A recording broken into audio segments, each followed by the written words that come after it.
Every single flight has a beginning, a middle, and an end. We're all familiar with the takeoff, the landing, the whole routine. But there's this other part, a final chapter in a jet's life that almost nobody ever gets to see.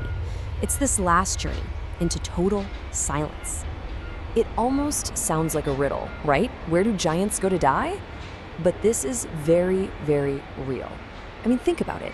Where do these titans of the sky, the huge Boeing 747s, the Airbus A380s, these incredible machines that have carried millions of us all over the globe, where do they actually go when they're done flying for good?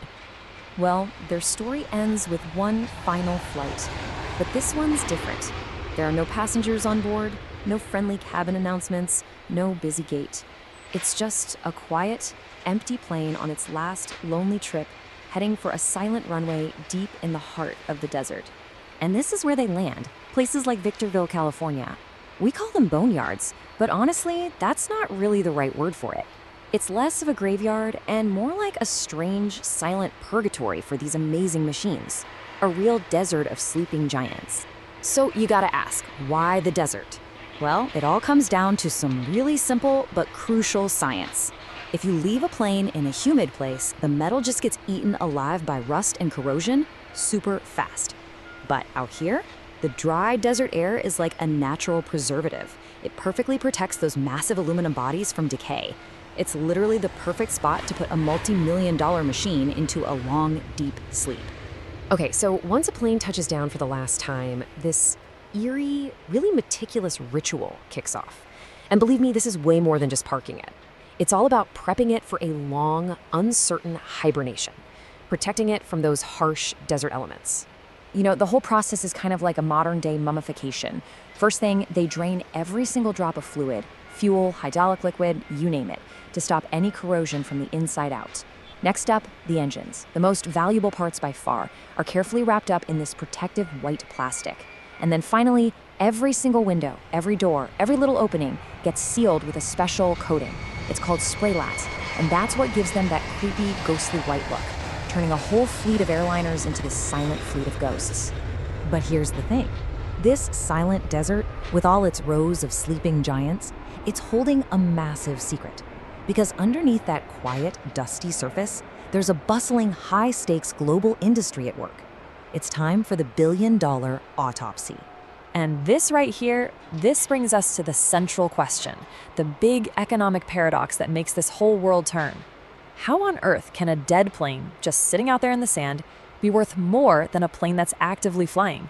The answer is something they called the aviation afterlife. And no, we're not talking about scrap metal here. This is a super sophisticated industry, all about harvesting, recertifying, and then reselling components from these retired jets.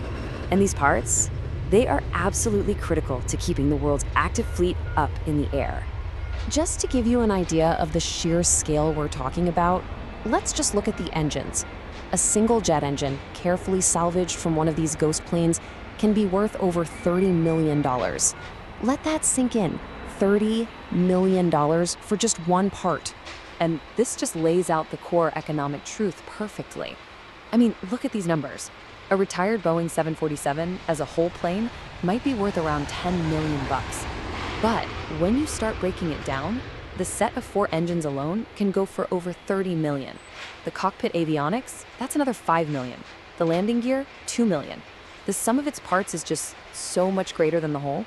The folks who work in this industry have a really powerful way of putting it. They say this place isn't really a graveyard, it's more like a $200 million organ donation. Each plane becomes a donor, giving life back to the planes that are still flying. But of course, those donated parts don't just stay in the desert. Oh no, they're destined for a second life. They become the ghosts in a new machine, and they take to the skies all over again. It's what we call the rebirth cycle, and the process is incredibly meticulous. These parts are carefully removed by expert engineers, then they're put through rigorous testing and get recertified to meet the exact same safety standards as a brand new part. After that, they're sold to airlines across the globe and installed on active passenger planes. And in doing all this, they help solve critical supply chain shortages, which keeps flights on time and the whole system humming along. So here's the takeaway, the thing to really think about. The next time you're boarding a flight, the suitcase you check in might be flying in the belly of a plane that's partly made of ghosts.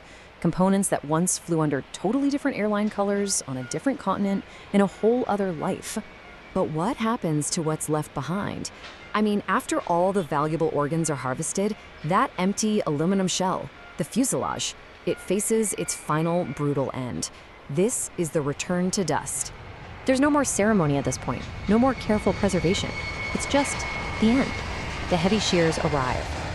And these things are massive hydraulic machines. They're almost like mechanical predators. You can just watch them tear right through that aluminum fuselage with this incredible force, ripping apart the very structure that was engineered to survive the most extreme conditions in the sky. The skin just gets peeled back, and for the first and last time, the plane's skeleton is exposed. All the ribs and frames that held it together are just laid bare, waiting to be chopped into smaller pieces and shipped off for recycling. This is the real end of the line. You know, if you talk to an engineer, there's a strange kind of beauty to this full circle. As one of them put it, the next time your flight takes off, just remember, a part of its spirit might be from a giant that fell asleep in the desert. It's this hidden legacy that continues its journey, totally unseen, thousands of feet above all our heads.